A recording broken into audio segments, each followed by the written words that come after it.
ইসলাম রাষ্ট্রকে ভালোবাসার নাম ইসলাম। জোরে বলুন সুবহানাল্লাহ। আজ বড় দুঃখের সাথে বলতে হয়, একদল সন্ত্রাস এখনো ভয় করছে মাদ্রাসাকে। আছে না নাই? মাদ্রাসাকে ভয় করছে কেন? ব্রিটিশরা মাদ্রাসাকে ভয় করত কেন? ব্রিটিশরা জানে মাদ্রাসা শিক্ষা দেওয়া হয় দেশপ্রেম, হুব্বুল ওয়াতান, দেশের ভালোবাসা শিক্ষা দেওয়া হয়। মাদ্রাসায় শিক্ষা দেওয়া হয় মজলুমের সাথ দাও, জালিমের বিরুদ্ধে জন্য, ইসলামের জন্য, মানুষের জন্য, ন্যায়ের জন্য, সত্যের জন্য। এক কথায় ইসলাম, ইসলাম সভ্যতার নাম, ইসলাম পিপাসিত মানুষের পিপাসা মিটাবার নাম, ইসলাম বস্ত্রহীনকে বস্ত্র দিবার নাম, ইসলাম অসহায়কে আশ্রয় দিবার নাম, ইসলাম ক্ষুধার্ত মানুষকে খানা খাওয়াবার নাম, ইসলাম বড়দের সম্মান দিবার নাম, ছোটদের স্নেহ করার নাম, মা বাপকে ভালোবাসার নাম। মা হলেন জান্নাত, বাপ হলো জান্নাতের দরজা, এর নাম হলো ইসলাম। ইসলাম নারীকে রাখেল নয়, নারীকে জানের থেকে বেশি ভালোবেসে স্ত্রী যে হবে তাকে আদর মহব্বত, তার সমস্যা সমাধান করার দায়িত্ব নিবার নাম ইসলাম। জোরে বলুন সুবহানাল্লাহ। ইসলাম প্রজাদের ঘরে নিরাপদে রাখার নাম, ইসলাম শাসক যে হবে নিজে খাবার আগে প্রজার খোঁজ নিবার নাম ইসলাম। শুনছেন তো? মাওলা আলী বলছে, কোন প্রজা যদি পেটের জ্বালায় চুরি করে, ওই প্রজার হাত কাটার আগে যে নেতা, তার হাত আগে কাটা দরকার। সে যদি তার প্রজাকে ঠিকভাবে দেখতো, তাহলে প্রজা কখনো ক্ষুধার্ত হতো না, চুরিও করতে হতো না। এর নাম ইসলাম। ইসলাম মানবতার নাম, সভ্যতার নাম, ইনসাফের নাম, ইনসানিয়াতের নাম। ইসলাম কি বলবো, সাম্যের নাম ইসলাম। জোরে বলুন সুবহানাল্লাহ। ইসলাম সম্প্রীতির নাম, মানুষ মানুষকে ভালোবাসবে, এর নাম ইসলাম। সে হিন্দু হোক, দলিত হোক, আদিবাসী হোক, সাঁওতাল হোক, বাগদি হোক, কেউ বিপদে পড়লে তার পাশে দাঁড়াবার নাম ইসলাম। কেউ ক্ষুধার্ত থাকলে তাকে সাহায্য করার নাম ইসলাম। কার বস্ত্র নেই, বস্ত্র দিবার নাম ইসলাম। কার ঘর নেই, ঘর তৈরি করার নাম ইসলাম। যে কোনো মানুষ তাকে ভালোবাসার নাম ইসলাম। শুনুন, ইসলাম রাষ্ট্রকে ভালোবাসার নাম ইসলাম। জোরে বলুন সুবহানাল্লাহ। আজ বড় দুঃখের সাথে বলতে হয়, একদল সন্ত্রাস এখনো ভয় করছে মাদ্রাসাকে। আছে না নাই? মাদ্রাসাকে ভয় করছে কেন? ব্রিটিশরা মাদ্রাসাকে ভয় করত কেন? ব্রিটিশরা জানে মাদ্রাসা শিক্ষা দেওয়া হয় দেশপ্রেম, হুব্বুল ওয়াতান, দেশের ভালোবাসা শিক্ষা দেওয়া হয়। মাদ্রাসায় শিক্ষা দেওয়া হয় মজলুমের সাথ দাও, জালিমের বিরুদ্ধে লড়ো। তো মাদ্রাসা যদি তুলে না দেওয়া যায়, তাহলে আজকের দিনে আমার ভারতে যারা জালিম আছে, এদের ভয় হচ্ছে যে আমাদের ঘরও ব্রিটিশদের মতো না তাড়িয়ে দেয়। তাই তারা বোল্ডোজার দিয়ে শিক্ষক নিয়োগ বন্ধ করে মাদ্রাসার নামে একটা মহল তৈরি করছে সমাজে আমার অমুসলিম ভাইদের কাছে, যে মাদ্রাসায় ওরা এই ট্রেনিং দেয়, এই ট্রেনিং দেয়, এই ট্রেনিং। ভয় ভয় তৈরি করছে মানুষের ব্রেনে, যাতে অমুসলিম ভাইদের সাপোর্টটা পেয়ে দেশপ্রেমিকদের ঘরে হত্যা করে দিতে পারলে, দেশপ্রেমিকদের কারখানাকে বন্ধ করে দিতে পারলে দেশকে লুটেই যাব, আমাদের কেউ কিছু করতে পারবে না। তাই প্রত্যেকটা মানুষকে দাওয়াত দেবো, যে বিষয়ে সন্দেহ করবেন আগে সত্য মিথ্যা যাচাই করার পরে সন্দেহ করার নাম ইসলাম। আগে সত্য মিথ্যাটা জানো, তারপরে মন্তব্য করার নাম ইসলাম। তবে এতটুকু আপনাদের বলে যাই, বর্তমান পৃথিবীতে আজকে নতুন নয়, আপনারা যদি না জানা থাকে জেনে নেন। মাদ্রাসা দুই শ্রেণীর মানুষ করে, এক নবীর মহব্বতে সত্যকে শিখাবার জন্য নবীর গোলামরা করে, আর একটা হলো নবীর দ্বীনকে মিটাবার রাস্তা শেখার জন্য নবীর দুশমনরাও মাদ্রাসা করে। কথাটা কি কষ্ট দিল? কষ্ট দিল কি না? অতি সত্য কথা। আপনারা জানেন কি জানি না, আমার ভারতে প্রচুর মাদ্রাসা এমন তৈরি হচ্ছে, তৈরি করছে। কারা করছে? যারা নবীর দ্বীনকে মিটাতে চাইছে, যারা মানুষের প্রভু সাজতে চাইছে, তারাও তৈরি করছে। ব্রিটেনের মাটির তলাতে গোপন খ্রিস্টানদের মাদ্রাসা আছে, আপনারা জানেন কেন? সেখানে কোরআন হাদিসকে রিসার্চ করে দেখছে কোন রাস্তায় নিয়ে গেলে চট করে মুসলমানদের সঙ্গে মদিনাওয়ালার সম্পর্কটাকে কাটা যাবে, কোন রাস্তায় নিয়ে গেলে এই কওমটাকে ধ্বংসের দিকে ফেলে দেওয়া যাবে। এবং সেইখানেই তারা একদিন একটা সমাজ বিরোধীকে মাইনে দিয়ে তারাই রাখবে। ওই সমাজ বিরোধীকে তারাই তৈরি করেছে, রাখার পরে তার দ্বারা অন্যায় করাবে। পরবর্তী সময় মিডিয়া নিয়ে এসে তার খবরটাকে হাইলাইট করবে, দেখো মাদ্রাসার ছাত্র বা মাদ্রাসার শিক্ষক সমাজ বিরোধী সংগঠনের সঙ্গে জড়িয়ে আছে। এই যখনই একটা দেখবে অমনি বলবে মাদ্রাসায় তো এই হয়, আগেই বলেছিলাম, মাদ্রাসায় তো এই হয়, আগেই বলেছিলাম। এটা একটা পরিকল্পনা, নাটক। আমার কথা কেউ ভুল মানে নিচ্ছেন না তো? কি গো ভুল মানে নিচ্ছেন না তো? যদি ভুল লাগে বলেন, আমি আবার ভুলে বুঝাবো। তাহলে মাদ্রাসা যেমন নবীর আশিকরা তৈরি করে, আবার মাদ্রাসাকে বদনাম করার জন্য মাদ্রাসার নামে নকল মাদ্রাসা নবীর দ্বীনের দুশমনরাও তৈরি করছে। অতএব নিজেদের বাচ্চাদের ঘরে নবীর প্রেমিকদের মাদ্রাসায় দেবেন। নবীর প্রেমিকদের মাদ্রাসা অর্থাৎ যেখানে সভ্যতার শিক্ষা, ইনসাফের শিক্ষা, মানবতার শিক্ষা, আল্লাহ প্রেমের শিক্ষা, কোরআনের প্রেমের শিক্ষা, মানুষের প্রেমের শিক্ষা হয়, দেশ প্রেমের শিক্ষা দেওয়া হয়, এটা হলো নবীর পক্ষের মাদ্রাসা। আর যেখানে এর বিরোধী হয়, মানবতার বিরুদ্ধে, সমাজের বিরুদ্ধে, সভ্যতার বিরুদ্ধে, বেইনসাফির বিরুদ্ধে, দেশের বিরুদ্ধে, ইনসানিয়াতের বিরুদ্ধে, জানবেন এই হক মাদ্রাসা কোনকে বদনাম করার জন্য এই মাদ্রাসা কোনকে যারা বদনাম করে তারা তৈরি করেছে অন্য সাইডদের টাকা দিয়ে। বুঝাতে পারছি তো নাকি? এই ভাই একটু বলেন, যুবকরা বলো, বুঝাতে পারছি তো নাকি? কেন বেচারার ক্রিটিক্যাল ব্যাপার। মিডিয়া খুললেই দেখা যায় দাড়ি মানে সন্ত্রাস, টুপি মানে সন্ত্রাস। এটা বড় প্ল্যান করে তৈরি করা হয়েছে। আর অতি সত্য কথা, একদল লোক সন্ত্রাসী করেছে দাড়ি রেখে, ঠিক না বেঠিক? কিন্তু সে দাড়ি রেখেছিল নবীর প্রেমিক দাড়িওয়ালাগুলোকে বদনাম করাবার জন্য দাড়ি রেখেছিল। আর যারা সন্ত্রাস আমাদেরকে বানাতে চায় তারাই ওকে পয়সা দিয়ে দাড়ি রেখেছিল। তুই কুরবানি হ, তোর পরিবারের পুরো দায়িত্ব নেব। তুই কুরবানি হ, জেলের এই দরজা ঢুকাবো, ওই দরজা বার করে দেবো, কিন্তু মুল্লাদের ঘরে এই বাহানায় জড়াবো, জড়িয়ে সব মুল্লাদের ঘরে সাইজ করব। এটা পরিকল্পনা একটা। কিন্তু দুঃখের বিষয় আমার কম এখনো ঘুমোচ্ছে, এখন এদের ঘুম ভাঙেনি। কি যে ঘুম কাতুর হলো এরা। আল্লাহ এদের কম্বলে আগুন ধরিয়ে দিক, এদের কম্বল গুলো পড়ে যাক, তাও ভালো। কমসে কম এদের মা বেটিদের ইজ্জতটা বেঁচে যাক। এরা এইভাবে ঘুমোতে থাকে, আগামী দিন এদের মা বেটির ইজ্জতিরা বাঁচাতে পারবে না। ভালো লাগলে লিন, না ভালো লাগলে না লিন। আব্বাস সিদ্দিকীর দায়িত্ব আছে মুসলিমের সাথ দেওয়া, জালিমের বিরোধী করা, এটা আমার ইমানি দায়িত্ব। এই দায়িত্ব পালন করতে গিয়ে যদি জালিম আমাকে টুকরো করে দেয়, ওই টুকরো হওয়াটাকে নিজেকে নসিব মনে করবো। কেন? বেহিসাব জান্নাত পাবো। জোরে বলুন সুবহানাল্লাহ।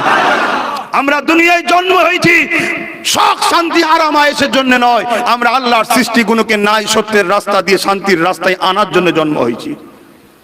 আপনারা জানেন কি জানি না, আমার বাংলাতেও উচ্ছেদ হচ্ছে। আপনারা জানেন কি জানি না? ভাববেন ধর্মীয় মাহফিলে কথা কেন, অসুবিধা কোথায়? মানুষ বিপদে পড়েছে, এটা সত্য না মিথ্যা? আওয়াজ দিন, সত্য না মিথ্যা? কেন উচ্ছেদ করছেন? কি অন্যায় হয়েছে? 30 বছর 40 বছর বসবাস করছে, উচ্ছেদ হচ্ছে কেন? শুনেছিলাম গুজরাটে, শুনেছিলাম ইউপিতে, শুনেছিলাম অমুক জায়গায়। জানি যারা আছে তারা করবে, আমরা জানি, তাই তো তাদের ঘরে প্রকাশ্য ঘৃণা করি আমরা মুসলমানরা, ঠিক না বেঠিক? কিন্তু এখানেও হচ্ছে কি ব্যাপার? গত দুদিন ধরে দেখছি উত্তরাখণ্ডে নাকি প্রায় 50-60-70 হাজার মুসলমানের একটা থাকা বস্তি নয় গ্রাম, সেই গ্রাম নাকি 80 বছর পরে এখন নাকি বলছে ওরা দেখে ওখান থেকে তুলে দিতে হবে। যাদের এক একজনের 2তলা 3তলা করে পাকা বাড়ি 70-80-90 স্বাধীনতার আগে থেকেও বসবাস করছে, এখন তারা চিল্লাচ্ছে কি জানতে দেবো ভালো, তবুও যাব না। কিন্তু ওই বোকাগুলো যদি আজ থেকে 20 বছর আগে ভাবতো যে আমাদের বিরুদ্ধে প্ল্যান হচ্ছে, নিজেদের হাত নিজেদের পাটাকে শক্ত করি, তাহলে আজকে জানও দিতে হতো না। আর এই যে উচ্ছেদের যে চক্রান্ত, এই চক্রান্তটাও করতে পারতো না। কারণ লুহা না হলে লুহা কাটা যায়নি বাপ, মুফতি না হলে মুফতির ফতোয়ার বিরোধী করলে গ্রহণযোগ্য হয় না। তা যে পাওয়ারে উচ্ছেদ হচ্ছে, ওই পাওয়ারওয়ালা লোক না হলে উচ্ছেদ রুকা বোঝার হয় বুঝে লাও, না হয় এখনো ঘাস খাও। কাল যখন তোমার কোমরে বেল লাগাবে তখন তুমি বলবে জানতে দেবো, তখন তোমার জানো যাবে, কিছু করার থাকবে না। কিন্তু এখনো করার সময় আছে। তবে দেখো ভাইজানের কথা শুনে কড়া থেকে উঠতে গিয়ে যেন আবার চুলোই পড়ে যাওনি, বুঝতে পারছেন না? আমার কথা শুনে হয়তো কেউ উঠতে চেয়েছে, ঠিকই তো ভাই, না নিজেদের কথা নিজেদের ভাবতে হবে। যেই তুমি ভাবতে যাবে আবার চুলো তোমায় টানবে, আর একজন আসবে যাই না আমি তোর পাশে আছি তো। সব শিয়ালের এক ডাক, গরিবদের ঘরে মেরে ফেল। আর মুসলমান সমস্ত ধর্মের মধ্যে সব থেকে বড় গরিব ভারতবর্ষে তারা হলো মুসলমান, তাই মুসলমানকে বেশি মারার টার্গেট। কিন্তু এই মার শুধু মুসলমানের হবে তা নয়, অমুসলিম গরিবদের ঘরেও মেরে ফেলবে।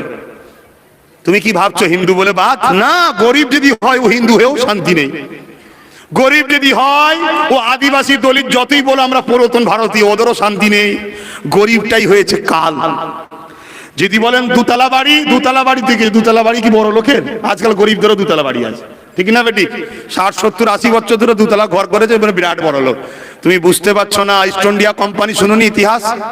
একটা দুটো কোম্পানি পুরো দেশটাকে কিনে নিয়েছিল, গোলাম বানিয়ে রেখেছিল। আজও কিছু কোম্পানি আছে। তো হুজুর আপনি এই জলসাই বলছেন কেন? আমি মানুষকে ভালোবাসি। কেন ভালোবাসি? আল্লাহর রহমত পাবো তাই। মানুষ বিপদে আছে তাই বললাম। যদিও জবানে তুমি নোংরা কথা বলে ফেলো, তোমাকে তো ক্যালকুলেশন করা দরকার। এই জবানে আবার কতবার আল্লাহর পক্ষে কথা বললাম। এ যুবকেরা, তরুণেরা, এ আমার নবী পাকের প্রেমিকেরা, আমি একটা কথা শুধু ভাবিয়ে দিতে চাই। আমার আল্লাহ বড় দয়ালু। এ যুবক, আমার বোন, আমার ভাই, হালকা বয়সে একটু ভুল হয়ে যায়, অন্যায় হয়ে যায়, খারাপ রাস্তায় চলে যায়, তওবা করে ফিরে আসো। কেননা আল্লাহ বড় গফুর, আল্লাহ বড় গফফার। তিনি তোমাকে আমাকে মাফ করে দিতে ভালোবাসে। এই পৃথিবীতে কেউ অন্যায় করলে, সে যদি কোনো নেতার কাছে অন্যায় করে, সে যদি জমিনে কারো কাছে অন্যায় করে, সঙ্গে সঙ্গে প্রশাসন থেকে খুঁজে খুঁজে বেড়ায়, তাকে শাস্তি দেবে ধরার পরে।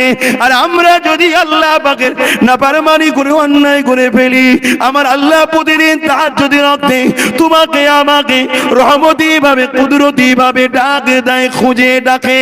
ওরে আমার দাস দাসী রে, আয় দুনিয়ায় রাজা মহারাজারা তোকে খুঁজে শাস্তি দেবে বলে। কেন? তুই ভুল করেছিস। কিন্তু আমি আল্লাহ, আমি তোর মালিক, আমি তোর সৃষ্টিকর্তা। তুই 24 ঘন্টা আমাকে ভুলে থাকি, তথাপি আজ আমি তোকে ডাকছি শাস্তি দিবার জন্য নয়। আমার কাছে একবার এসে বল আল্লাহ ভুল করেছি, মাথাটা নত করে দিয়ে বল সুবহান রাব্বিল আলা। আল্লাহ তুমি পবিত্র, তুমি পবিত্র। শোন রে আমার বান্দা বান্দি, আমি আল্লাহ এত দয়ালু, যত বড়ই ভুল করিস না কেন, আমি আল্লাহ তোকে বেগুনাহ করে পাক পবিত্র বানিয়ে দেব। আরো জোরে বলুন সুবহান। আমার ভাই, আমার বোন, আমার আব্বা, আমার মা যদি এইটাও না করতে পারি, তাহলে আমরা কত ফাটা কপাল হয়ে যাচ্ছি। তাহলে ভেবে দেখুন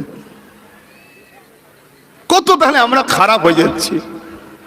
তবে আজকের দিনে এত গাফিলতি হওয়ার পিছনে আমার জ্ঞান, আমার কিতাব মোতালাতে আমি দুটো জিনিস দেখতে পেয়েছি, আপনাদের কাছে শেয়ার করছি। সেই দুটো জিনিসের কারণে আমরা এত গাফিল হয়ে যাচ্ছি। কি? একটা হলো আমাদের ঈমান নাই বলবো না, আছে, কিন্তু ঈমানের চার্জ 1%ও নাই। ওই জন্য ফোন লাগছে না। ফোনটা অন আছে ঠিকই, কিন্তু ফোন করতে গেলে কেটে যায়। কখন ভাই? যখন একেবারে চার্জ শেষ। ঈমানের চার্জ কি? রাসূলের প্রেম। জোরে বলুন সুবহানাল্লাহ। এটা আমাদের মধ্যে হ্রাস হয়েছে, কমেছে। সত্য না মিথ্যা? 100% সত্য। পীর সাহেবদের মধ্যেও কমেছে, আলেমদের মধ্যেও কমেছে, সাধারণ নামাজির মধ্যেও কমেছে, হাজির মধ্যেও কমেছে, আম মানুষের নারীর মধ্যে কমেছে। লজ্জা করার কিছু নেই, অতি সত্য কথা। একটু ঠান্ডা মাথায় চিন্তা করবেন। আমি কারো বিরুদ্ধে না, আমি আমার কথাও বলছি। এটা আলোচনা, এখানে বিরোধী করার ব্যাপার না, আলোচনার জায়গা একটা।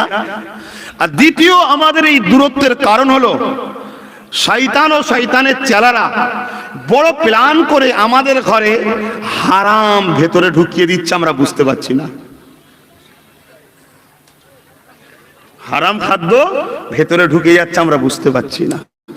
আল্লাহ নবী বললেন, এই জবানের হিফাজত যে করতে পারবে, সে অর্ধেক নিজেকে হিফাজত করে ফেলবে। জোরে বলুন সুবহানাল্লাহ।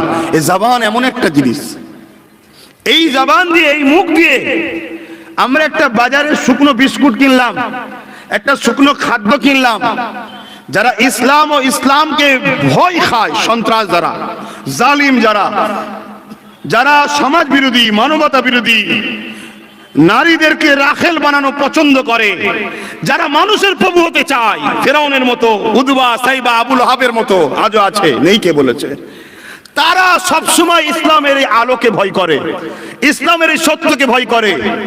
ইসলাম মাননেওয়ালাদের ঘরে ভয় করে, কেন? তারা জানে ইসলাম এমন একটা নূর, ইসলাম এমন একটা জ্যোতি, এমন একটা রাস্তা, এমন একটা সত্য, এমন একটা শান্তি, এমন একটা মানবতা, এমন একটা চেতনা, এমন একটা ইনসাফ, এমন একটা ইনসানিয়াত, এটা যদি সমাজে থাকে তাহলে মানুষের প্রভু হওয়া তো দূরের কথা, আমি যে পশু এটা সবাই জেনে যাবে। কথা বুঝছেন? তাই তারা তখন কি করে, বড় প্ল্যান করে অর্থ খরচ করছে, আরব কোটি ডলার টাকা খরচ করে আমাদের মধ্যে থেকে সর্বপ্রথম টানছে রসুলের প্রেমকে, কমাচ্ছে। আজকে সমাজে দেখবেন, মাফ করবেন, কিছু কিছু কথা এমন ভাবে প্রচার হয় যেন রসুল একটা সাধারণ মানুষ, এটা মানুষ ঠিক এতটুকুই। আর আমাদের ঘরে বড় প্ল্যান করে দাওয়াত করিয়ে হোক, ফ্রিতে হোক, বন্ধুত্ব করে হোক, বা নিজেদের পয়সা খরিদ করে হোক, যে খাবারগুলো চতুর্দিক দিয়ে আমাদের পেটে যাচ্ছে, ওই খাবারের মধ্যে এমন খাদ্য প্ল্যান করে ঢুকানো হচ্ছে যেগুলোর মধ্যে হারাম বস্তু জড়িয়ে আছে। এ থেকে বাঁচার উপায় কি বলবো? এ থেকে প্রথম বাঁচার উপায় হলো সাহাবাদের ফলো করা, যেভাবে নবীকে প্রেম করেছে ওইভাবে প্রথম নবীর সঙ্গে প্রেম জোড়ো। কারণ নবীর প্রেম নাপাককে পাক করে, জোরে বলুন সুবহানাল্লাহ। নবীর প্রেম এত পাওয়ার, নাপাককে পাক করে দেয়, লো ব্যাটারিকে চার্জ দিয়ে পুরো হাই করে দেয়। আর হাই ব্যাটারি যখন হয়ে যাবে তখন তার একটা কারেন্ট ভোল্টেজ থাকে, যেটাকে টাচ করলে একটা ঝিনঝিনে ভাব আসে। কথা বুঝে আসছে না? নাই এক নম্বর। দ্বিতীয় নম্বর হলো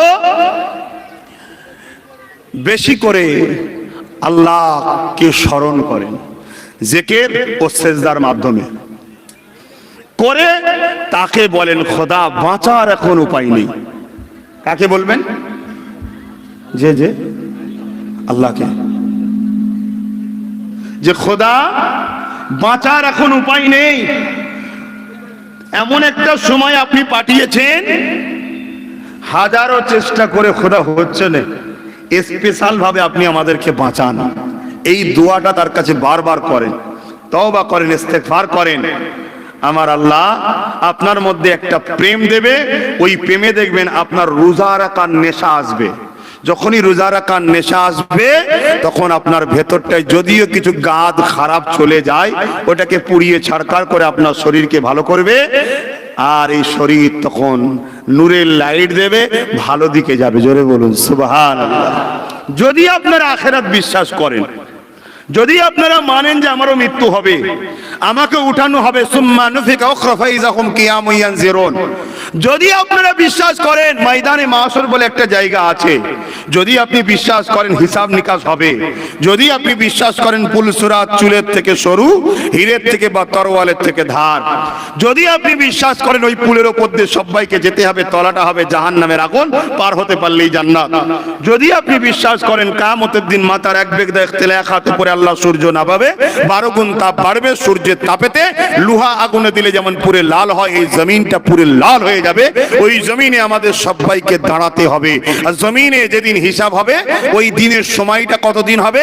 কোরআনের ভাষায় আল্লাহ বলছে কানা মিকদারু 50 আলফা সানাতিন, 50,000 বছরের একটা দিন হবে। এই দুনিয়ায় যে একটা দিন, সেই দিন একটা দিন হবে, দুনিয়ার 50,000 বছরের যত সময় লাগে এই রকম লম্বা একটা দিন হবে। সেদিন হবে বিচারের দিন।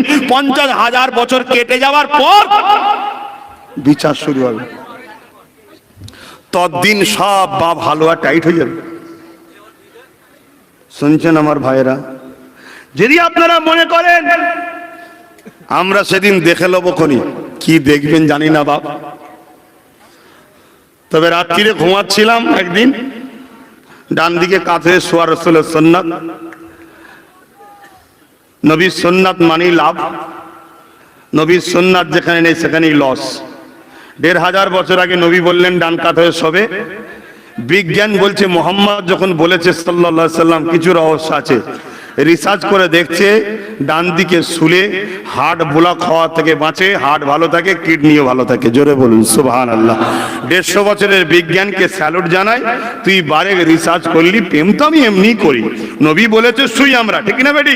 কিন্তু আরো বেশি প্রেম জন্মে গেল বারে তুই বিজ্ঞান বেরিয়েছিলিস। ঠিক না বেঠিক? তাই সেই ব্যক্তিও আবার মোহাম্মদ রসুলের প্রেমিক হয়ে গেল। জোরে বলুন সুবহানাল্লাহ। এখন ও বিষয়ে আজকে আলোচনা নয়, কখনো আল্লাহ যদি আবার নিয়ে আসে। জায়গাটা বেশ ভালো লেগেছে, খারাপ নয়, তবে বড্ড অলি গলি। তো অলি গলি হওয়ার পেছনে কারণ হলো লোকেশনটা ভুল দিছিল তাই। তো আল্লাহ যদি কখনো আবার নিয়ে আসে সেদিন আলোচনা হবে যে আমার নবীর প্রত্যেকটা সুন্নাতকে রিসার্চ করেই বিজ্ঞান তৈরি হচ্ছে। অহংকার নয়, শুকরিয়া। আর মোহাম্মদ রসুল শুধু আমাদের নয়, সবার। যার পিপাসা লাগে, যেমন পানি খাই, পানি সবার। যেই মোহাম্মদ রসুলকে মানে তার পিপাসা মিটে যায়। জোরে বলুন সুবহানাল্লাহ। তো ভাই আমার, ডান দিকে একদিন কাঁথে শুয়ে আছি, আমি আমার কথা বলছি, হঠাৎ করে মাথাটাকে একটু বালিশ থেকে তুলতে গেছি, একটা হালকা এই জায়গায় শিরাতে একটা খিঁচ লেগে গেল, আর ঘাড় মেকাতে পারিনি। এরকম করছে, কি হলো রে বাবা? কিছু বুঝতে পারছেন? একটা শিরা কখন হয়তো একটা সাথে একটা টাচ হয়ে গেছে, এতে যদি এই হাল হয়, আর কিয়ামতের দিন যদি আমরা বলি যখন হবে তখন দেখবো খনি, কি দেখবেন? কি দেখবেন বলুন তো? মরে যদি যায়, গাল হাঁ যদি রয়ে যায়, কেউ যদি ধরে বন্ধ না করে দেয়, মাছি ঢুকবে বেরোবে, লড়াবার ক্ষমতা নেই। কি দেখবেন? বুড়ো বয়সে কত মানুষ দেখছেন না, বিছানায় পায়খানা করেই গড়াগড়ি খেতে 4-5 ঘন্টা, কেউ হলে পরিষ্কার করে দিলে পরিষ্কার হয়নি, ওদিক গড়াগড়ি খেতে হয়। কি কি দেখবেন? দেখার কিছু নেই। আল্লাহ যদি বলে একটা শিরাকে শুধু আর একটা শিরার উপরে উঠে যা, ওর কাতলা মাছ বা মাছ ডাঙায় উঠলে যেমন লাপায়, ওর থেকে বেশি লাপাবে যন্ত্রণাতে। অতএব সোনার ভাই, আমার বোন, আমার বোঝাবার উদ্দেশ্য একটাই, ভুল যদি হয়ে যায় তওবা করুন, আর ভালোর সাথে যেন আপনাকে পাওয়া যায়, যদি আপনি ঈমানদার হন। ভুল করবেন না প্রথম কথা, তারপরেও যদি হালকা বয়সে হয়ে যায়, সঙ্গে সঙ্গে তওবা করুন যে আল্লাহ আমি গান শুনে ফেলেছি, আল্লাহ আমি সিনেমা দেখে ফেলেছি, আল্লাহ আমি মদ খেয়ে ফেলেছি, আল্লাহ আমি মিথ্যা কথা বলে ফেলেছি, ইত্যাদি ইত্যাদি ইত্যাদি। আল্লাহর কাছে সঙ্গে সঙ্গে তওবা করুন। বনি ইসরায়েল কওমের একটা যুবক ছিল তৎকালীন সময়, বহুত অর্থশালী ছেলে। শোনো আমার যুবকরা, শুনছো তো? বহুত অর্থশালী। সে প্রতিদিন নোংরা কাজ করত, আশা করছি বুঝতে পারছো। অবৈধ সম্পর্ক নারীদের সঙ্গে করত, বাজার থেকে খরিদ করে নিয়ে আসতো, অবৈধ সম্পর্ক করত। একদিন একটা কুমারী, খুব সুন্দরী, দেখে বোঝা যাচ্ছে খুব ভদ্র, মিষ্টি, সভ্য ঘরের কন্যা, হালকা বয়স, 60 দিরহাম দিয়ে কিনেছে, যেটা আজকের বাজারে আমার দেশে হলে 8-9 লক্ষ টাকা হবে কম বেশি। কিনে ঘরে নিয়ে এসছে। রাত্রিরে খাওয়া দাওয়া করে ওর যা প্রতিদিনের কাজ, পাপ করা, সেই পাপের জন্যই নারীর ঘরে যখন যাচ্ছে, গিয়ে দেখছে নারীটা কাঁদছে। তখন এই যুবকটা বলছে, খাতুন, মহিলা, তুমি তো স্ব ইচ্ছায় আমি কিনলাম, তোমায় তো আমি জোর করে আনিনি, স্ব ইচ্ছায় কিনেছি, কাঁদছো কেন? তখন মহিলা বলছে, আমি যে বিক্রি হয়েছি স্ব ইচ্ছায় নয়, গরিবই আমাকে এই দিকে ঠেলে নিয়ে এসছে, কিন্তু যত সময় পাপের দিকে যাচ্ছে, আল্লাহর ভয় আমার দিলকে ভেঙে চুরমার করে দিচ্ছে। জোরে বলুন সুবহানাল্লাহ। আমি আল্লাহকে ভয় করি। আমার পরিবার, আমার বাপু আম্মু আছে, তারা কত গরিব, তাদের অবস্থা আমি দেখেছি। আমি কোনো দিশে পাই না তাদেরকে সেবা করার, বাধ্য হয়ে আজকে আমাকে এই রাস্তায় নামতে হয়েছে। এটা আমার শখ নয়, মজবুরি। কিন্তু পাপের যত কাছে যাচ্ছি, আমার মধ্যে আল্লাহর ভয় আমার বুককে ফাটিয়ে দিচ্ছে, যন্ত্রণা হচ্ছে, ছটফট করছি যে কি মুখ দেখাবো মালিকের কাছে। কেন মালিক আমাকে বলেছিল, তোর কাছে যে নিয়ামত দিলাম, ওই নিয়ামতটা তো স্বামী ছাড়া অন্য কাউকে দিবি না। আজকে আমি সেই নিয়ামতটা, স্বামীর হকটাকে আমি নষ্ট করতে যাচ্ছি, পেটের জ্বালায়, অভাবের জ্বালায় আল্লাহর কাছে মুখ দেখাতে পারবো না। হয়তো দুনিয়ায় আমার স্বামী আমার বিষয় জানতেও পারবে না, কিন্তু আল্লাহ তো সব জানে।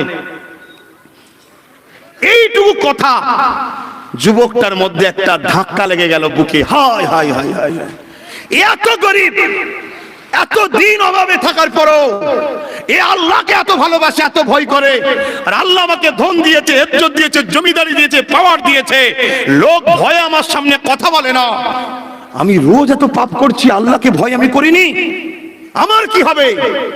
এ তো কোনোদিন পাপ করেনি, আজকে শুধু করতে এসেছে পাপ, এখনো করেনি, এতেই ভয়ে জড়ো। আর আমি তো রোজ পাপ করে বেড়াচ্ছি, আমি কি মুখ দেখাবো আল্লাহকে? ব্যাস, চেতনা ফিরে গেল। ছেলেটার যুবকটার চোখে পানি। যুবকটা বলছে, বোন। মেয়েটা একবার বোন বলে ডাকছে, তুমি আমার জন্য একটু দোয়া করো, আমি খুব খারাপ, আমি খুব বদমাইশ, জানি না এ মুখ আল্লাহকে দেখাতে পারবো কিনা, তবে দোয়া করো আল্লাহ যেন আমাকে হিদায়াত দান করে। আমি তওবা করছি, জীবনে কোনোদিন শরাব, জেনা, কোনো আর পাপ, আল্লাহর নাফরমানি কাজ আর কোনোদিন করব না। তুমি যাও, 60 দিরহাম টাকা ফেরত দিতে হবে না, তোমার আব্বা আম্মার পিছনে খরচ করো। মহিলাটা যেতে দেরি, যুবকটা ইন্তেকাল হতে দেরি হয় না, ইন্তেকাল হয়ে গেল। সমস্ত গ্রামবাসী ঘৃণা করে, ভয়ের চোটে কিছু বলতে পারে না। আজও সমাজে এরকম পাপী ছেলে আছে যারা এলাকায় জুলুম করে বেড়ায়, অত্যাচার করে বেড়ায়, সবাই তাকে ভয়ে কিছু বলে না, কিন্তু দিল থেকে ঘৃণা করে। আমি ওই সকল মানুষকে বলবো, তওবা করো, তওবা করো, তওবা করো। কেন তুমি কবে মরবে কেউ জানে না। ওই যুবকটা জানতো না যে আমি তওবার পরেই মরবো, কিন্তু আল্লাহ ওকে একটা বাহানায় হেদায়েত করে দিলেন।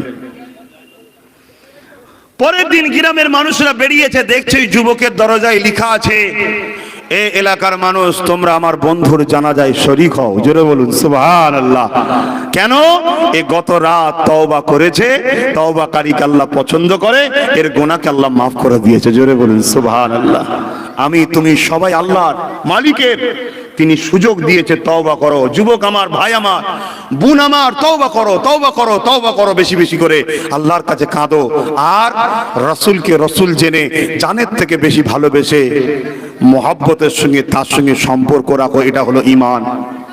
নবীর সঙ্গে প্রেম আদবের গাঁট বেঁধে নেওয়ার নাম হলো ঈমান, যেটাকে আকীদা বলা হয়। আকীদা মানে উকুদ থেকে আকীদা, নবীর কোনো জিনিসের সঙ্গে শক্ত করে গাঁট বাঁধা। দুনিয়ায় সব উল্টে গেল, এই গাঁট যেন না খোলে। তো নবীর সঙ্গে প্রেমের গাঁট, আদবের গাঁট, মহব্বতের গাঁটকে বেঁধে নেওয়ার নাম হলো ঈমান। জোরে বলুন সুবহানাল্লাহ। আরে যুবক আমার, নিঃশ্বাস এখনো চলছে, আল্লাহ চালিয়ে রেখেছে। আল্লাহ বলে চিৎকার দিচ্ছি আমি, কাল এই সূর্য উঠবে, আমি না উঠতে পারি, সন্ধ্যা হবে, তুমি না দেখতেও পারো, জোহরের নামাজ হবে, তোমার জোহরের নামাজ নাও পড়া হতে পারে, হয়তো জোহরের নামাজের পর জানাজা হয়ে যেতে পারে। এ যুবক কার কখন চলে যাবে কেউ জানে না। আমি বুঝাতে চাইছি একটাই, এই সামান্য জিন্দেগিটা আল্লাহ পাক দিয়েছে, এই জিন্দেগিকে আল্লাহ নাফরমানি রাস্তাতে চালাও না, আল্লাহর পছন্দের রাস্তায় চালাও। আল্লাহর পছন্দের রাস্তা কোনটা, আল্লাহ নাফরমানি রাস্তা কোনটা, আল্লাহ কোরআনে বড় সহজ করে জানিয়ে দিয়েছে। মাতাকুমুর রাসূল ফাকুযুহু ওয়া মা নাহাকুম আনহু ফান্তাহু। আমার হাবিব যা আদেশ করেছে মেনে নে, আমার নবী যা নিষেধ করেছে ছেড়ে দে। নবী পাকের আদেশের রাস্তাটা হলো আল্লাহ পাকের পছন্দের রাস্তা, নবী পাকের নিষেধের রাস্তা থেকে নিজেকে দূরে রাখাটা আল্লাহ পাকের পছন্দ। এ যুবক শুনে রেখে দাও, জেনে রেখে দাও, আল্লাহ সামান্য জিন্দেগি দিয়েছে, এটা হলো একটা পরীক্ষার জায়গা। এই দুনিয়ায় তুমি আমি পরীক্ষা দিতে এসেছি। যখন কোনো বাচ্চা দুনিয়ায় পরীক্ষা হয়, আশেপাশে খেলা তামাশা যাই থাকুক না কেন, ও যদি খেল তামাশা ছেড়ে দিয়ে দিন রাত যদি পরীক্ষা ভালো রেজাল্ট করার জন্য পড়াশোনা করে, তাহলে দেখবেন ওই ছেলেটা একদিন ওর জীবনটা একটা সুন্দর জীবন হবে। কেননা ও পরীক্ষায় ভালো রেজাল্ট করবে, ভালো রেজাল্ট করলে দুনিয়ায় ও সম্মান পাবে, ওর আত্মীয় স্বজন সবাই ভালোবাসবে। পরবর্তীতে দেখা যাবে ওই ছেলেটা একটা ভালো চাকরি, ভালো জীবন পেয়ে যাবে। আর যারা পড়াশোনা ছেড়ে দিয়ে দুনিয়ায় খেল তামাশা মেলা জুয়ার মধ্যে জড়িয়ে যাবে, পরীক্ষার রেজাল্টটা খারাপ হয়ে যাবে, ফেল হয়ে যাবার জন্য আত্মীয় স্বজন সবাই ধিক্কার জানাবে, জীবনে কোনোদিন চাকরি পাবে না। এর ধরে ওর ধরে ঘুরে ঘুরে ঘুরে ঘুরে ঘুরে ঘুরে ঘুরে বেড়াতে হবে। তাই বুঝাবার জন্য বলি, আল্লাহ জমিনের উপরে পরীক্ষা দিতে এসেছি। আমাদের সিলেবাস হলো কোরআন, আর আমাদের শিক্ষক হলো মুহাম্মদ রাসূল। এই কোরআন ও শিক্ষকের দেখানো রাস্তায় যদি ভালো তারে চলতে পারি, অবশ্যই মৃত্যুর ঘন্টা বেজে গেলে পরীক্ষা শেষ হবে। এবারে পুরস্কার দেওয়া হবে ওই ময়দানে মাশরে ডানাতে। ওই ডানাতে যখনই তুমি রেজাল্ট পেয়ে যাবে, তোমাকে আল্লাহ চাকরি দিল কি তিনার জান্নাতে চির শান্তিতে থাকা। আমার মাইকে আমার কথা বুঝতে পারছেন তো? আমার ভাই, তোমরা আমার ভাই হও যুবকরা। কেন তোমাদের জন্য আজও আমার নবী কাঁদছে। নবী বলেছেন আমার উম্মতরা হলো আমার রুহানি বাচ্চা। তোমরা সব নবীর বাচ্চা, জানো তো নাকি? নবীর সন্তান তোমরা, রুহানি সন্তান, অন্তরের। রুহানি মানে রূহ, অন্তরের সন্তান তোমরা। আর আমরা হলাম নবীর বংশের সন্তান, এবং অবশ্যই উম্মত হিসাবে আমিও রুহানি সন্তান। ঠিক না বেঠিক? সমস্ত ইমানদার উম্মত নবীর নরনারী সবাই নবীর সন্তান। তো সন্তান যদি ভালো হয়, বাপ খুশি হবে। আর সন্তান যদি খারাপ হয়, শুধু নিজের ভবিষ্যৎ নিজের বদলাম নয়, সন্তানের খারাপের জন্য সমাজ বাপকেও ছোট বড় কথা বলে না, বলে না। এটা অবশ্য সমাজের মূর্খমি ছাড়া আর কিছু নয়। কেন, কেউ যদি ভুল করে তার জন্য তার গার্জেন দোষী হতে পারে না। আমি যদি মদ খাই, আমার বাপকে মাতাল বলবেন নাকি? হ্যাঁ, আমি বদমাইশ, আমাকে বলুন। ঠিক না বেটি? আমার ভাইরা, পরিবর্তন হন।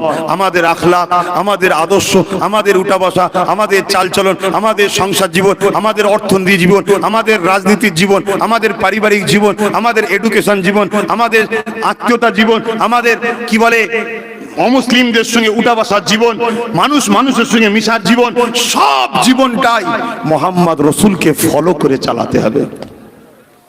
নিজের খেয়াল খুশি মতো চললে হবে না। কেন, এই জিন্দেগির মালিক আমি নয়, এই জিন্দেগিটার মালিক সৃষ্টিকর্তা। এই চোখ দুটোর মালিক আমি নয়, আমাকে ব্যবহার করতে দিয়েছে। এই কান দুটোর মালিক আমি নয়, ব্যবহার করতে দেওয়া হয়েছে। হাত দুটোর মালিক আমি নয়, ব্যবহার করতে দেওয়া হয়েছে। পা দুটোর মালিক আমি নয়, ব্যবহার করতে দিয়েছে। যিনি ব্যবহার করতে দিয়েছেন তিনি হলেন রব্বুল আলামিন, মহান সৃষ্টিকর্তা আল্লাহ। অতএব তার সৃষ্টিকে তার রাস্তায় চালা। এবারে কখনো যদি ব্যতিক্রম হয়ে যায়, আবার বলছি, নিরাশ হয়ে যাবেন না। কেন, আমি আপনাকে কঠোরভাবে বলতে পারি না। কেন, আল্লাহ যখন আপনার বিষয়ে খবর দিয়েছে, লা তাখনাতু মির রাহমাতিল্লাহ, আমার রহমত থেকে নিরাশ হোস না, আমি তোদেরকে মাফ করে দেবো। কিন্তু নিজের বিবেককে প্রশ্ন করুন, যে দয়ালু আল্লাহ আমাকে রাত্রিরে ঘুম দিল 6-7 ঘন্টা, সেই আল্লাহর জন্য উঠে 2-4 রাকাত নামাজ পড়া তো আমার দরকার ছিল। কোনোদিন যদি ঘুমটা না ভাঙে বা একদিন ক্লান্ত উঠতে পারলেন না, আলাদা কথা। যখন ঘুম ভাঙবে তখনই পড়ে নেবেন। তবে দেখবেন ওয়াক্তটা একটা যে ওয়াক্ত আছে, ফজরের শেষ হবে এবং শুবে সাদেকের যে ওয়াক্ত, টাইমটা আপনার এলাকায় কি আছে দেখে নেবেন। এবং যখন সূর্য পুরো বিছখানে থাকে বা যখন সূর্য ডুবছে, এই টাইমটা ছাড়া বাকি যখনই আপনি ঘুম ভাঙলেন পড়ে নেবেন। বা সারাদিন কাজ কামের মধ্যে ছিলেন, নামাজ পড়তে পারেননি, ব্যস্ত ছিলেন, কাজের মধ্যে ছিলেন, দুনিয়ার ঝামেলায় জড়িয়েছিলেন, ঈশার সময় কাজাটা পড়ে নিয়ে, ঈশার নামাজ পড়ে নিয়ে আল্লাহকে তো বলা দরকার যে আল্লাহ আমি তো আপনারই দাস, দুনিয়ায় অভাবী সংসার, ব্যস্ত ব্যস্ত ব্যস্ত, পড়তে পারিনি, কিন্তু এখন পড়েছি, আপনি কাজা কবুল করে নেন। আমি কথা দিচ্ছি আল্লাহ, আপনি যদি আমার রুজির বরকত দিয়ে দেন, যদি অল্পতেই আমাকে আল্লাহ ভালো ইনকামের রাস্তা দেখিয়ে দেন, আমি আপনার 5 ওয়াক্ত নামাজি পড়বো, কাজা করব না। আপনি কথা বলুন না আল্লাহর সাথে, হতে তো পারে আল্লাহ আপনাকে এমন একটা ভিআইপি জায়গায় বসিয়ে দিল, আরামের কাজ, এসি ঘরে বসে শুধু সই করে দেবেন, কাজ মিটে যাবে, আপনার সইয়েরই মূল্য আল্লাহ মিলিয়ে দেবে। তাহলে তখন আপনি যেন আবার বলবেন না কাজ মিটে গেছে, আবার আল্লাহ কেন, কি আমার আল্লাহর কিছু যায় আসে না। তাহলে কি হবে? আপনি ধোঁকাবাজ। কি হবেন তাহলে? ধোঁকাবাজ। ধোঁকাবাজের সাইজ আল্লাহ করতে খুব ভালো পারেন। কথা বুঝছেন না, বোঝেন না? তুমি ভাবলে আমি ধরা পাবনি। কে বলেছে? কোথায় পালিয়ে যাবেন বলেন তো? ভারত ছেড়ে দিয়ে কোথায় যাবেন? যে বাবা আল্লাহর সঙ্গে কথা বললে কামিয়ে নিয়ে ভারত ছেড়ে দেবো, এখনই পালিয়ে কোথায় যাবেন? এ কি দুনিয়ার রাজা মহারাজা নাকি? হ্যাঁ, তামাম কায়নাতের সৃষ্টিকর্তা যিনি, লাহু মুলকুস সামাওয়াতি ওয়াল আরদ, জমিন আসমানের বাদশাহিত্ব যার কুদরতি হাতে আছে, জোরে বলুন সুবহানাল্লাহ। তিনিই তো রাজা বানায়, তিনিই তো ফকির বানায়, তিনিই তো আলেম বানায়, তিনিই তো মানুষকে গরিব বানায়, ধনী বানায়, সব তিনারই কুদরতি হাতে। কোথায় পালাবে? সাতটাবল জমিনের নিচে, সেখানেও তিনার রাজত্ব চলছে। আমেরিকায়, সেখানেও তিনার রাজত্ব। আরে কেউ বসে আছে দেখছেন, পৃথিবী তার নয় কি? কত বড় বড় দাদা, কত বড় বড় ফুটানি, কত বড় বড় ভিআইপি, বাপ রে বাপ। ওপরে ফোর্স, নিচেই ফোর্স, চারিদিকে ফোর্স, হ্যান্ড ফোর্স, ত্যান ফোর্স। লাস্টে একটা কি বিমার এসছে, বলছে চোখে দেখা যায় না, ঘরে ঢুকে দরজা দে জলদি করে, কারোর সঙ্গে মিশিস নি, রোগ ধরে যাবে। একটা ছোট্ট ধাক্কাতে দেখলেন না, সব দাদা ঠান্ডা হয়ে গেল। ইনি হলেন সেই আল্লাহ, আমাদেরকে দেখাচ্ছে যে কাউকে ভয় করিস না, ভয় শুধু আমায় কর। কিন্তু আমরা ভুলে যাই। আল্লাহ আমাদেরকে হেদায়েত করুন, বলুন আল্লাহুম্মা আমিন। সাবাকাত রহমাতি আলা গজবি, আল্লাহ রহমত ও গজবের প্রতিযোগিতায় প্রতিবারে আল্লাহ রহমত ফাস্ট হয়ে যায়। আল্লাহ রহমত বড় না গজব বড়? রহমত বড়। তা রহমতেরই আশা করব।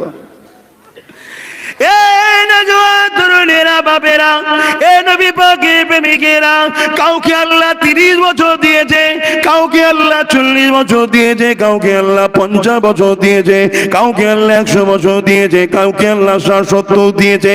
যাকে যতটুকু দিয়েছে, আসার ডেট আছে, যাবার কোনো ডেট নাই। কে কখন চলে যাবে কেউ জানে না। তবে মনে রাখবেন, আল্লাহকে খুশি করার রাস্তা অনেক রয়েছে। সব থেকে বড় রাস্তা হলো আল্লাহ পাকের দোস্ত নবী মুহাম্মদ রাসূলকে ভালোবাসা, তাকে আদব করা, পেয়ার করা। তারপরে রাস্তা হলো তাকে সিজদা দিয়া, রুকু দিয়া নামাজ পড়া। আর একটা উত্তম রাস্তা বলে যাচ্ছি। আল্লাহ নবী বসে আছে, এক অমুসলিম এসে নবীকে জিজ্ঞাসা করলো, ও আব্দুল্লাহর বেটা মুহাম্মদ সাল্লাল্লাহু আলাইহি ওয়াসাল্লাম, ইসলামের সব থেকে ভালো কাজ কোনটা? আল্লাহ নবী বলেছেন, খোদা তো খানা খাওয়ানো। ওই ইহুদি বলল, সেই খোদা তো যদি মুসলমান হয় তবে। আল্লাহ নবী বলেছিলেন, না না না না, যে যেই হোক না কেন, মুসলিম হোক আর অমুসলিম হোক, সে যদি খোদার্থ থাকে, তাকে যদি তুমি খানা খাওয়াও, খেতে দাও, এই খাওয়ানোটা ইসলামের সব থেকে বড় ভালো কাজ। জোরে বলবেন না? এ যুবকেরা, আজ তোমরা ইসলামটাকে প্রতিহত করে ফেলেছি। আমরা মনে করি ইসলাম মানে মসজিদ বানাও, ইসলাম মানে মাদ্রাসা বানাও, ইসলাম মানে নামাজ পড়ো, ইসলাম মানে শুধু দাঁড়িয়ে রাখো, ইসলাম মানে শুধু টুপি পড়ো, ইসলাম মানে শুধু রোজা রাখো, ইসলাম মানে শুধু নারীরা পর্দা করো। ইসলাম ইসলামের মধ্যে সীমাবদ্ধ নয়। হ্যাঁ, এগুলো ইসলাম, এগুলো করলে অনেক মহান কাজ, সওয়াবের কাজ। তবে ইসলাম অনেক বড় জিনিস। ইসলামের প্রথম কাজ হলো লা ইলাহা ইল্লাল্লাহু মুহাম্মাদুর রাসূলুল্লাহ। আল্লাহকে সিওয়া কোই ইলাহ নাই। একজন মালিক, দুজন নয়, তিনজন নয়, চারজন নয়, মালিক একজন, যিনি হলেন আল্লাহ। আল্লাহ তিনি, যিনার ছেলে পুলে, স্ত্রী, বউ, বাচ্চা নাই, অর্থাৎ যিনি কারো থেকে জন্ম লাইনে, তিনার থেকে কেউ জন্ম লাইনে, তিনি হলেন আল্লাহ। আল্লাহ হতে গেলে এই সংজ্ঞাটা যেন মেলে। কুল হুয়াল্লাহু আহাদ আল্লাহুস সামাদ লাম ইয়ালিদ ওয়া লাম ইউলাদ ওয়া লাম ইয়াকুল লাহু কুফুয়ান আহাদ। কেউ যদি প্রভু দাবি করে, মালিক দাবি করে, খোদা দাবি করে, আল্লাহ দাবি করে, যেমন একজন শয়তান আসছে দাবি করবে, কানা দাজ্জাল, তাকে বলতে হবে, তোমার বাপ আছে নাকি? হ্যাঁ রয়েছে, তাহলে তুমি খোদা নয়। তোমার মা আছে নাকি? হ্যাঁ রয়েছে, তাহলে তুমি খোদা নয়। তোমার স্ত্রী আছে? হ্যাঁ আছে, তাহলে তুমি খোদা নয়। আল্লাহ যে হবে, তিনার তো বাপও নাই, মাও নাই। আল্লাহ তো তিনি, যিনি আল্লাহ হুসামান, তিনি কারো মুখাপেক্ষী নয়। না তিনাকে পানি পান করতে লাগে, না ঘুমাতে লাগে, না খেতে লাগে, না ঘুমাতে লাগে, না কোনো দুনিয়ার প্রয়োজনে তার কিছু লাগে। আল্লাহ তো তিনি ওয়ালাম ইয়াকুল লাহু কুফুয়ান আহাদ, যিনার সমকক্ষ কেউ নেই, যিনি এক অদ্বিতীয় লা শরীক, তিনি হলেন আল্লাহ। এ যুবকেরা, তরুণেরা, বাপেরা, সেই আল্লাহকে আল্লাহ বলে মেনে লিয়া। আল্লাহ পাক বলছে, আমাকে তোরা ছুতে পারবি না, আমাকে তোরা শুনতে পারবি না, আমাকে তোরা শুনতে পারবি না, আমাকে তোরা দেখতে পারবি না। তাই আমার দাসত্ব করা তোদের জন্য বড় কঠিন হয়ে যাবে। এই জন্য আমি আল্লাহ আমার দোস্ত মোহাম্মদ রসুলকে পাঠালাম, তাকে তোরা ফলো কর, পেয়ার কর। কেন আমি আল্লাহ সার্টিফিকেট দিয়ে দিচ্ছি, ইন্নাকা লাআলা খুলুকিন আযীম, সব থেকে উত্তম চরিত্র হলো আমার বন্ধু মোহাম্মদ রসুল। এই তোরা তাকে মেনে নে। তোদেরকে আমি জানিয়ে দিচ্ছি, লাকাদ কানা লাকুম ফি রাসূলিল্লাহি উসওয়াতুন হাসানা, সব থেকে উত্তম মডেল হলো আমার মোহাম্মদ। নামাজ পড়বি আমার নবীকে দেখ, রোজা রাখবি আমার নবীকে দেখ, হজ করবি আমার নবীকে দেখ, যাকাত দিবি আমার নবীকে দেখ, সংসার করবি নবীকে দেখ, রাষ্ট্র চালাবা সব গেছে, নেতা হবি, লিডার হবি, আমার নবীকে দেখ, নবীকে দেখ, নবীকে দেখ। অন্য কাউকে দেখে তোরা রাজত্ব করবি না, রাজনীতি করবি না। কেন আমার নবী থেকে উত্তম রাজনীতিবিদ পৃথিবীতে আসে না আর আসবে না। আমার নবীর থেকে শ্রেষ্ঠ ডাক্তার পৃথিবীতে আসে না আর আসবে না। আমার নবীর থেকে শ্রেষ্ঠ বাবা পৃথিবীতে আসে না, আসবে না। আমার নবীর থেকে শ্রেষ্ঠ মহামানব পৃথিবীতে আসে না, আসবে না। এটা আমার কথা নয়, আমার বাপের কথা নয়, আমার দাদু কথা নয়। যিনি পাঠায় আল্লাহ, তিনি জানিয়ে দিলেন উসওয়াতুন হাসানা, সব থেকে উত্তম চরিত্র হলো মুহাম্মদ রাসূল। সেই নবী পাক বলছেন, নামাজ যেমন পড়তে হবে, রোজা যেমন রাখতে হবে, হজ যেমন করতে হবে, মা বাপকে যেমন প্রেয়ার করতে হবে, বড়দের সম্মান করতে হবে, বড়রা ছোটদেরকে স্নেহ করতে হবে, ধনীরা শতকরা 2.5 টাকা গরিবকে যাকাত দিতে হবে, ধনীরা হজ করতে হবে।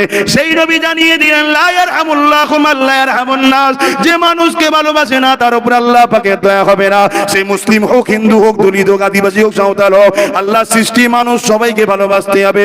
তুমি যদি মনে করে মুসলমানকে ভালোবাসবো, ও অমুসলিমকে মারবো, তাহলে বেইনসাফি করা হবে। ওকেও ভালোবাসতে হবে, প্রেয়ার করতে হবে, ওকেও সম্মান করতে হবে, আদর করতে হবে, সাহায্য করতে হবে। মনে রেখে দেবে, আল্লাহ নবী জানিয়ে দিলেন, আল্লাহকে পাবার একটা সহজ রাস্তা হলো আল্লাহর সৃষ্টিকে ভালোবাসা। আরো জোরে বলে আল্লাহ।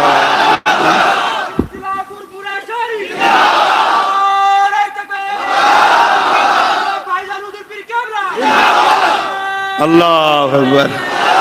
আমি কাউকে ছোট করার জন্য বলছি না, আমরা আপনাদের পীরের আওলাদ, আপনারা আমাদেরকে ভালোবাসেন তো, তাই আমরা বলার সুযোগ পাই, ঠিক না বেটি? ভালোবাসা দেন তো বলি তো বলার সুযোগ পাই।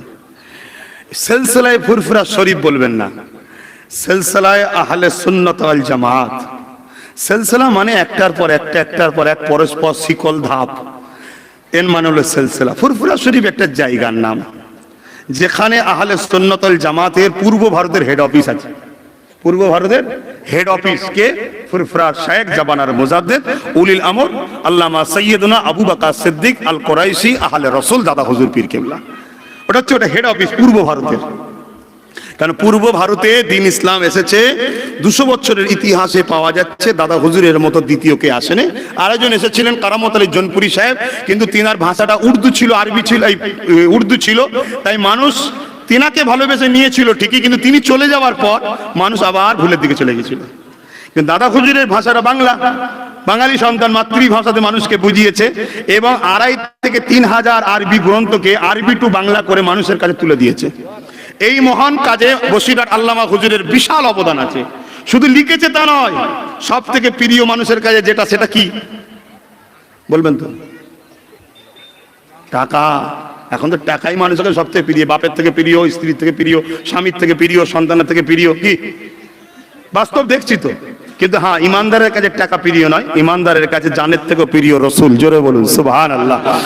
তো যাই হোক, তো হুজুর ওই টাকাও খরচ করেছে। হুজুর এত বড় লোক ছিলেন বসিরহাট আল্লামা হুজুর। এখান থেকে কদ্দূর আমি বুঝতে পারছি না, আমাকে কোন দিক দিয়ে নিয়ে এসছে আমি তো কিছু বুঝতেই পারিনি। আচ্ছা আচ্ছা, তাই বেশি দূর তো নয়। তো হুজুর এত ধনী ছিলেন, এই 2 24 পরগনা তখন একসাথে ছিল, উত্তর দক্ষিণ একসাথে ছিল।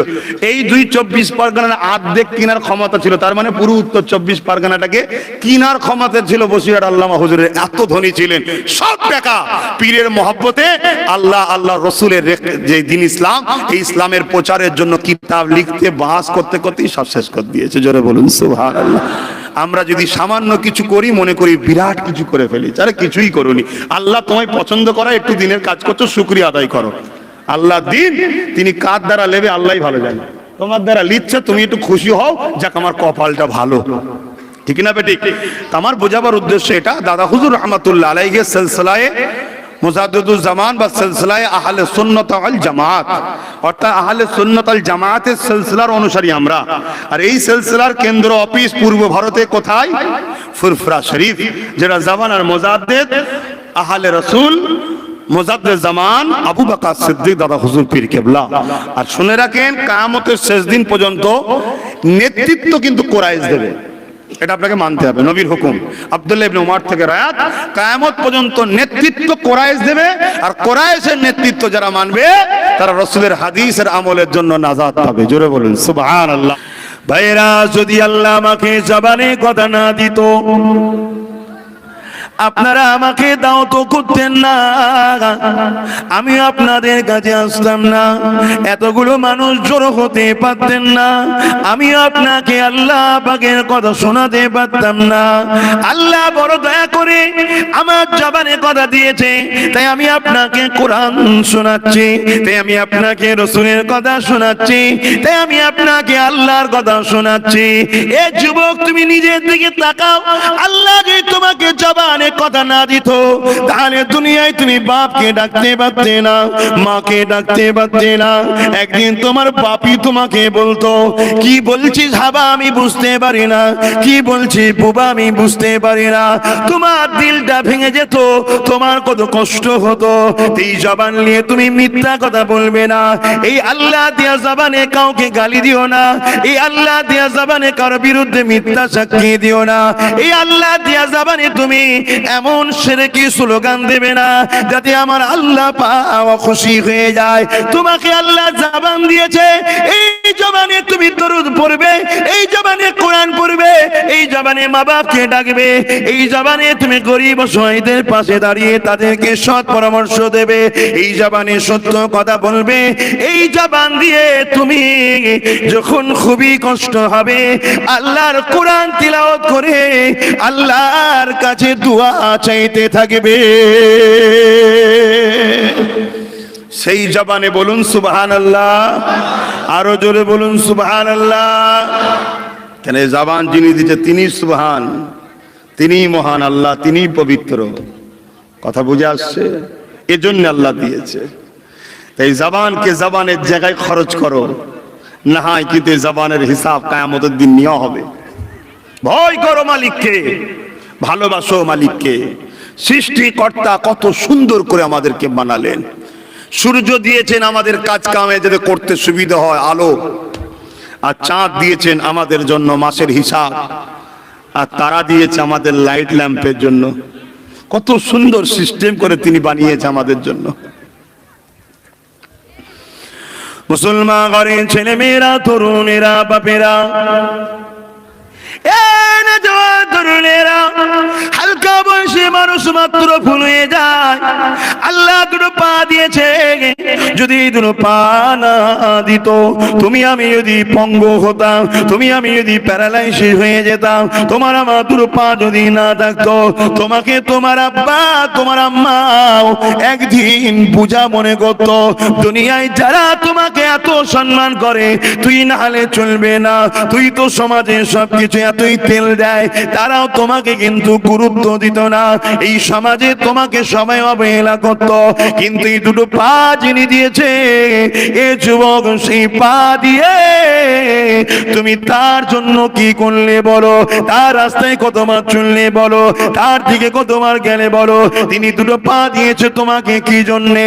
যাতে তুমি কারো মুখাপেক্ষী না হয়, তুমি নিজের পায়ে হেঁটে হেঁটে নিজের কাজে যাবে, নিজের পায়ে হেঁটে হেঁটে নিজের প্রয়োজনে যাবে, নিজের পায়ে হেঁটে হেঁটে মসজিদে যাবে, নিজের পায়ে হেঁটে হেঁটে আলেমদের দরবারে যাবে, নিজের পায়ে হেঁটে হেঁটে ওলিয়া উলিয়ার কাছে যাবে, নিজের পায়ে হেঁটে হেঁটে কোরআনের মাহফিলে যাবে, নিজের পায়ে হেঁটে হেঁটে ইনকাম করতে যাবে, নিজের পায়ে হেঁটে হেঁটে বিমারিকে দেখতে যাবে, নিজের পায়ে হেঁটে হেঁটে অসহায়কে দেখতে যাবে। এ যুবক, আল্লাহ দিয়েছে নিয়ামত, এই নিয়ামতকে আল্লাহর রাস্তায় খরচ করো। নাই মনে রাখবে, এই জমিনের উপরে অনেক যুবক আছে অ্যাক্সিডেন্ট হয়ে যায়, পা কেটে বাদ দিতে হয়। আল্লাহ পারে পারে পারে পারে, তবে মনে রেখে দেবে ছাড় দিয়েছে আল্লাহ, ছেড়ে কিন্তু দেয়নি। এ যুবক ভুলে যেও না গো সেই আল্লাহকে, যে আল্লাহ তোমাকে দুটো পা দিয়েছে। 24টা ঘন্টার মধ্যে 5 বার মসজিদে যখন মুয়াজ্জিন ডাকতে থাকে আল্লাহু আকবার আল্লাহু আকবার, আল্লাহ তিনি যিনি সব থেকে মহান, আল্লাহ তিনি যিনি সব থেকে মহান, ওই সময় তোমার তো উচিত এই পা দিয়ে হেঁটে হেঁটে এসে আল্লাহর ঘর মসজিদে আসা, নামাজ পড়া, রুকু সিজদা দিয়ে কিয়ামে দাঁড়িয়ে থাকা। মনে রেখে দেবে তাহলে কিয়ামতের দিনে আল্লাহ আরশে আজিমের ছায়ায় বসতে দেবে।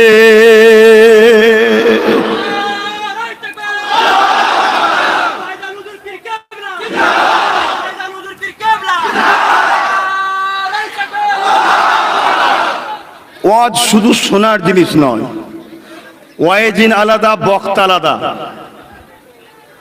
বক্তা যারা সত্যের মধ্যে মিথ্যাকে ঢুকায় তাদের ঘরে বক্তা বলতে পারেন।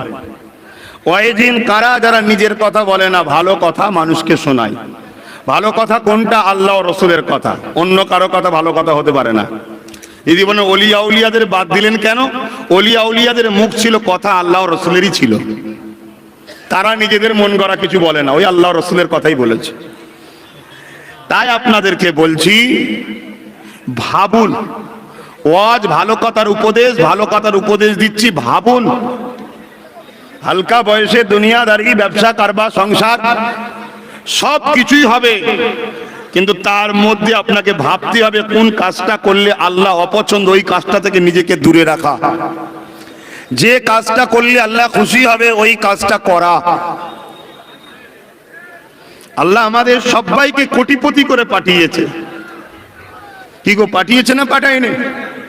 আপনি নিজের দিকে তাকান, দুটো কিডনির দাম কত জানেন আজকের বাজারে? দুটো হাতের কত দাম জানেন? দুটো চোখের দাম কত জানেন আজকের বাজারে? হ্যাঁ, আজকাল তো মুসলমান দিমাগই লাগায় না, শুধু হই হই হই করে চলে যাচ্ছে। কোথা যাচ্ছিস, কি হচ্ছে না হচ্ছে, দিমাগ লাগাবার সময় নেই। এই দিমাগটার দাম কত জানেন? আল্লাহ সবাইকে কোটিপতি করে পাঠিয়েছে, কিন্তু তার বিনিময়ে আল্লাহ কিছু লাইনে শুধু বলেছে দুনিয়ায় গিয়ে লোভ যদি সামলাতে পারিস তুই উপযুক্ত জান্নাত পাবি। আজি এই ধোকায় সামান্য, দুনিয়া হলো পায়খানা, মাফ করবেন খারাপ লাগলো নাকি? দুনিয়া টয়লেটের জায়গা, জানেন না? আমাদের বাপ গন্ধম খাওয়ার পরে চাপ লেগে গেছিল, বাপকে আল্লাহ কোথা পেটিয়েছিল বলবেন তো? যাও কাজ ছেড়ে আসো দুনিয়ায়, এটা হলো সেই জায়গা। এতেই যদি আমরা এত দিবানা হয়ে যাই তাহলে জান্নাতে হুড় দেখলে কি হবে? আমাদের তো ছিঁড়ে খেয়ে ফেলবে। ওই জন্য আল্লাহ বলো তুই যাওয়ার উচিত নয়, তুই যাওয়ার উপযুক্ত নয়। তুই দুনিয়ায় যদি এই দেখে কন্ট্রোল না করতে পারিস তাহলে হুড় দেখলে তোর তোমাদের কাজ করবে না। যে তুই যদি সামান্য দুনিয়ার এই মদেতেই এত দিবানা হয়ে যাস তাহলে জান্নাতে যে সারাবান তহুরা পান করানো হবে ওই দেখলে কি করবি? খাওয়া ছেড়ে দিয়ে মাখবি তো। অত তোর মতো আনকালচার জান্নাতে যাবে না। এই দুনিয়ায় থেকে যে লোভ সামলাতে পারবে, এই দুনিয়ার পাকের মধ্যে থেকে পাক গায়ে লাগাবে না, অর্থাৎ পাকাল মাছ যাকে বলা হয়। এই দুনিয়ায় ফিতনা ফাসাদ থাকবে, লোভ লালসার জিনিস থাকবে, গান যাত্রা ফাংশন জুয়া জেনা ব্যভিচারে মদ লটারি এসব থাকবে। এগুলো শয়তানের একটা বুনা জাল চতুর্দিকে, যাতে আল্লাহর জান্নাত থেকে আমরা দূরে সরে যেতে পারি। আর শয়তানের আমাদের উপরে রাগ কিসের জানেন? বাপ আদম কে সম্মান আল্লাহ বেশি দিয়েছে, শয়তানের মাথা হ্যাট হয়ে গেছে, তাই শয়তানের রাগ আদমের ছেলেগুলোকে জাহান্নামে নিয়ে যাব। শুধু মুসলমানরাই যে আদমের ছেলে তা নয়, প্রত্যেকটা মানুষ নর নারী সবাই আদম আলাইহিস সালামের ছেলে। কোন ছেলে যদি ভুল রাস্তায় চলে যায় ওই ছেলেকে জানতে হবে শয়তান গ্রাস করেছে, ওই ছেলে ধ্বংস হয়ে গেছে। আমরা দোয়া করব আমার বাপের প্রত্যেকটা ছেলেকেই যেন আল্লাহ হিদায়াত করে, বলুন আল্লাহুম্মা আমিন। সে আমার ঘরে জন্ম হোক আর আপনার ঘরে জন্ম হোক, দোয়া সবার জন্য করবে। কেন? আমরা সবাই ভাই ভাই, আমরা সবাই ভাই ভাই, ভাই বোন সবাই বাপ আদমের সন্তান। কিন্তু শয়তান বড় চালাক। শয়তান দেখে নেচারটা কি, একটু টাকা ভক্ত, টাকা হলে খুব খুশি। শয়তান ওকে টাকার লাইনের দরজা খুলে দেয়, ওর অনেক চেলা আছে, যেমন আবু জেহেল ছিল, ফেরাউন ছিল, নমরুদ ছিল, আজও শয়তানের কিছু নাম করা চেলা আছে। তাকে যে শয়তান মন্ত্র দেয় যে ও একটু টাকা পেলেই আমার দিকে চলে আসবে, ওকে কিছু টাকা দে তো। শয়তানে তখন ওই চেলা তাকে টাকা দেয়, দিয়ে কিনে লাই। শয়তান দেখে যে এ একটু নারী হলে ভালো লাগে, বোঝাবার জন্য বলছি। আবার নারীদের মধ্যে পরীক্ষা করে, শয়তান দেখে যে এই নারীটার নিচার কি, যে দেখে এই নারীটা একটু গয়না টয়না খুব পছন্দ করে, বা একটু ভিআইপি গাড়ি, দামি বাড়ি হবে, পার্টিতে যাব, সেজে গুজে সেন্ট টেন লাগিয়ে, কথা বুঝে আসছে না? শয়তান তার মতো দেখ একটা লোককে ঠিক করবে যে ওকে একটুখানি পদ দিবার অফার দে, ভালো যাই তোমাকে দিয়ে দেবো, তুমি তাহলে ঠিক সেজে গুজে যেতে পারবে। আবার যখন মলি সাহেব দেখে শয়তান, তখন কি করে জানেন? শয়তান তো মলি সাহেবকে এসে বলবে না দি মদ খাবি চ, মলি সাহেব খাবে নাকি? তখন মলি সাহেবকে এসে শয়তান কাটি দেয়, ওরই চেলাদের ঘরে পাঠিয়ে, যে তোমার মতো দ্বিতীয় ওয়াইজিন আলেম এই বাংলায় আর কেউ নেই জানো। ও তখন ফোলা মানে কি? অহংকার। অহংকার হলে কি হয় দেখেছে শয়তান কিভাবে শেষ করছে। আবার যখন বেশ নামাজি দেখে, নামাজ পড়ছে, ফজর বেলা উঠে যাচ্ছে, শয়তান দেখছে একে যদি বলা হয় যে তুমি যাত্রা দেখতে যাবো, যাবে না। শয়তান তখন একে বলে মসজিদটাকে তো তুমি আবাদ করে রেখেছো, বাকি সব দেখো কেমন ঘুমোচ্ছে, ও একদিন দেরিয়ে পড়বে, তোদের উপরে খোদার গজব হয় না, আমার জন্যই মসজিদটা বেঁচে আছে, নাই মসজিদ বিরান হয়ে যেত, ব্যাস ও সব 12টা বেজে গেল। ঠিক না বেটি ভাই? এর অহংকার হয়ে গেল। তা যার হাত যেই নেচারটা দিলে ধ্বংস করা যায়, শয়তান তাকে সেই মেডিসিনটা খাওয়ায়। কিন্তু শয়তান ডাইরেক্ট খাওয়ায় না, ওর কোয়ালিটির অনেক লোক ছাড়া আছে বাজারে। যেমন আমার রাসূলুল্লাহর পক্ষে আল উলামা ওয়ারাসাতুল আম্বিয়া, আলেমে হাক্কানিরা আছে, নবীর পক্ষে কাজ করছে। তা শয়তানের পক্ষে ওয়ারাসাতুল শয়তান আছে, শয়তানের ওয়ারিসরা আছে, তারা এইসব কাজ করে। আল্লাহ আমাদেরকে হিদায়েত করেন, বলুন আল্লাহুম্মা আমিন। ভুলের ঊর্ধ্বে কেউ নয়, আমিও পাপী। আপনারা পাপী কি বলতে পারছি না, তবে আমি সব থেকে বড় পাপী।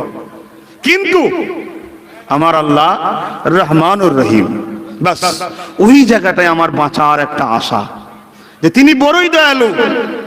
তাই আমার ভাইদের বলবো, যদিও এই পা দিয়ে কখনো ভুল দিকে চলে যাও, তোমার আল্লাহ দিয়া পা দিয়ে কবার মসজিদে গেছে অঙ্কটা করো। যদিও তুমি এই পা দিয়ে যাত্রায় চলে যাও, তুমি এই পা দিয়ে কোরআনের মাহফিলে কবার গেছে হিসাব করো। কেন পাটা দিয়েছিল কোরআনের মাহফিলে যাওয়ার, তুমি ভুল করে চলে গেলে যাত্রায়, তওবা করো। কিন্তু কমসে কম তোমাকে তো এই মেন্টালিটি তৈরি করা দরকার, হ্যাঁ রে হালকা বয়সে নয় চলে গিয়েছিলাম, কিন্তু আমি তো কখনো ভালো জায়গায় যাইনি। তাহলে এটা নাশুকর করা হচ্ছে, আল্লাহ শুকরিয়া আদায় হলো না।